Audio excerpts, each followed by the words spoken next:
Hey, what is up guys? So I've got something super cool to share with you guys that will be slightly nostalgic, but it is using a few new cards to make the deck even more consistent than it already is.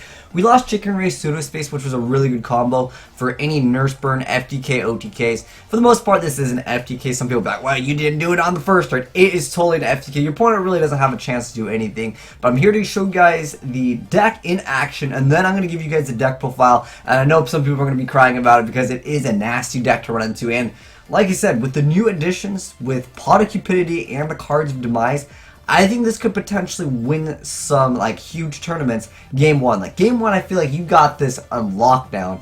Game 2 and 3, you're gonna have to obviously do some other stuff. But like I said, just watch how consistent the deck is. It's pretty much FTKing every single turn with Pot of Cupidity, and in addition to that, you have the new Cards of Demise. You're just able to get your deck super consistent, and you can just set a bunch of cards and just go ahead and summon the Nurse, activate Reload, and then look at that. Oh, okay, I got FTK again. It's just showcasing off the FTKs. Some of you guys might be thinking, oh, well, you know what, he just got some of the best replays from Mr. Arrogate over here. You guys play it yourself, and you guys let me know in the comment section below how consistent the deck is, because honestly, it is really consistent, because I know this because I played it. Some of you guys have watched on the live stream when I was playing this in ranked. It's just absolutely just too good. If you want to win game 1, I feel like game 1 you seriously have like a 90% win rate going first or second. Like, you're gonna win against your opponent really fast. But I think games 2 and 3 with the side decks in any large scale tournament, you're probably going to be playing more than just game 1. Things like Denko Seka will absolutely destroy you. But at that point, if you have the combo, you could just go for it, and you can make a game through that. But yeah, like I said, it's pretty nasty. I mean, you guys have seen it pretty much an FTK. Again, I know it's not technically an FTK, you're waiting till your opponent starts their turn, but as soon as his turn starts, you win the game. So go ahead, Magical Mallet, and then he's sending the gift card. Look at that. He's got the 1 day at peace, he's got the Trying Guess, he's got instant quick access. Even if the guy had like any response to this play, he can just flip up bad reaction, chain resolves backwards. He still fully fills the condition to essentially just win the game. Pretty good stuff indeed. Still sees people play some Gishki over. Now this guy only has 2 cards in the extra deck. It's not really relevant. I mean, the opponent can be playing Crystal Beast. The whole idea, guys, is to show you how consistent the deck is. And even without opening up with Nurse first turn, I'll give you guys the deck profile, because I know a lot of you trolls will probably really like this deck, because it's not only going to make your opponent frustrated, but you're going to actually win the game. I mean, some people still playing, Final Countdown, and it's just not doing so hot. But they like to troll, so they'll run it anyways, just to make people frustrated. Some people, they just like doing that. I understand. And on top of that, I would say, I don't know what the rarity for Pot of Cupidity is, but if you bought a few packs, you happen to have a few Cards of Demise, and say like if you have 2 Cards of Demise, you can build this deck relatively easy. Obviously 3 is optimal, but if you just have like 2 or 3 of these, other than that card, everything in the deck is like really cheap. It's just really effective. Look at that, triple burn cards turn 1, and then he's got the Nurse. And again, it's just 4 cards to pull off the FTK or OTK, whatever you guys want to call it. It's just really fast. And lastly, we have this last replay to share with you guys, and then I'll give you guys the deck profile, and you guys can let me know what you think of the build. And in addition to that, let me know your thoughts on this in the competitive scene, because I honestly think it's pretty good. Again, I'm just talking about game 1. Game 2 and 3, I feel like, yeah, Denko will completely destroy you. Decree obviously will destroy you, but, if they don't open up with it, you just, again, you win the game. Like, there's very few things that negate spell and traps right now that you can get out really easy in a lot of the meta decks. Like, no one really pulling out Interior Beast turn 1 in most decks that are, seen in the competitive scene, especially with, Cosmos being really popular.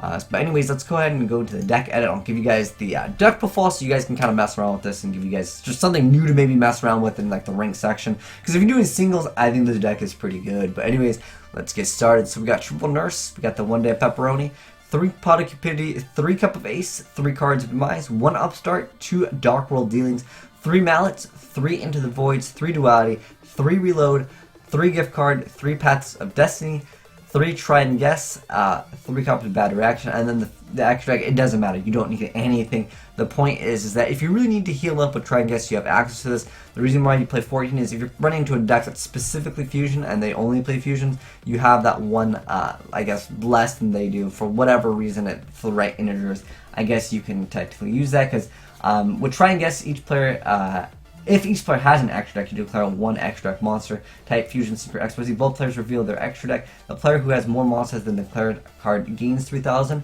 So in the off chance that someone is playing, yes, you can, of course, make them gain 3,000 if they're playing 15 fusions. And then if you have bad reaction or at the nurse, you're going to go ahead and do the opposite of effects. They're going to take 3,000. The only thing I say that like you could easily drop if you're playing against Monarchs, obviously you can drop this really quick. Going into games 2 and 3 can be difficult, but you can still win. If you guys didn't remember from like, I'll link it down below in the description box in the Yu-Gi-Oh! YouTuber Championship from 2015, I want to believe. It was like, it doesn't matter, game 2 and 3, like, you just beat them so fast, and most of the stuff doesn't matter. Card I can recommend for you guys, if you actually want to take this more serious, is putting in Lava Golem. Lava Golem is a really good card. It gets rid of like a Denko Sekka plus like a Tree Beast. Just it gets rid of cards that make it so you can't play. Volcanic Queen can also be an option. Obviously Kaijus are really good. Lava Golem does get rid of 2, so you can use that to your advantage. But you can use Kaijus, whatever you want to use. But sometimes you will need to get rid of your opponent's stuff, as you guys will see. Like I said, just check out the video down below in the description box if you guys want to see like a more competitive video showcasing off like some turns that just don't go in your favor, because you're not going to be able to FTK every turn. But I was playing back when Cards of Azneyes wasn't a thing, Pot of Cupidity wasn't a thing, and these are 2 cards completely are game changers to the Nurse Burn deck. But yeah, like I said, guys, let me know what you think of this deck profile. Would you change anything? And if so, let me know in the comment sections below. But yeah, I might actually take this into the rank and see how high we can get it, maybe in the live stream later this weekend. But anyways, if you guys aren't following me on Twitch, do so by checking the description box below. But yeah, like I said, check out the video if you want to see a more like competitive game of it. It was during the YouTuber Championships in 2015, I believe it was. But anyways, thanks for watching, guys. Make sure you guys give that like button a titty slap, and I'm signing out.